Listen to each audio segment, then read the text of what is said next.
At kaugnay niyan, malalakas na hangin at pagulan ang nararanasan sa Isabela matapos maglandfall sa probinsya ang bagyong Paulo.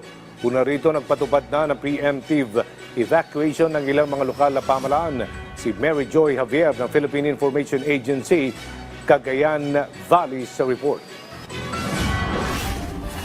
Ilang mga residente sa Cagayan Valley ang inilikas na simula kagabi bilang paghahanda sa epekto ng bagyong Paulo.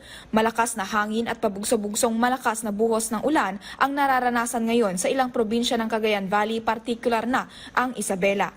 Una na ring ipinag-utos ni Provincial DRRM Officer Constante Foronda Jr. kahapon na lumikas na ang mga residente sa mga lugar na mataas ang banta ng pagbaha at pagguho ng lupa.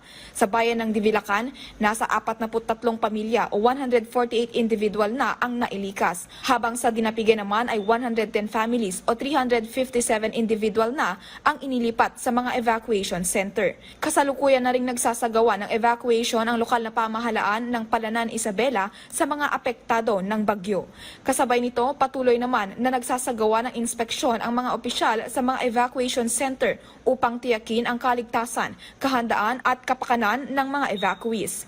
Ayon kay Civil Defense Regional Director Leon D.G. Rafael, dapat siguraduhin ng mga lokal na DRRM Council ang maayos na transportasyon at mabilis na pagmomobilisa ng mga pangangailangan, at nanawagan din ito sa mga residente na malapit sa mga coastal area na lumikas na at sundin ang mga otoridad upang mapanatili ang kaligtasan. Samantala, tiniyak ng Department of Social Welfare and Development Region 2 na may sapat na pagkain at non-food items na nakapreposisyon sa mga warehouse at LGUs para sa mabilisang distribusyon. Mula sa Cagayan Valley, Mary Joy Javier para sa Integrated State Media, Philippine Information Agency.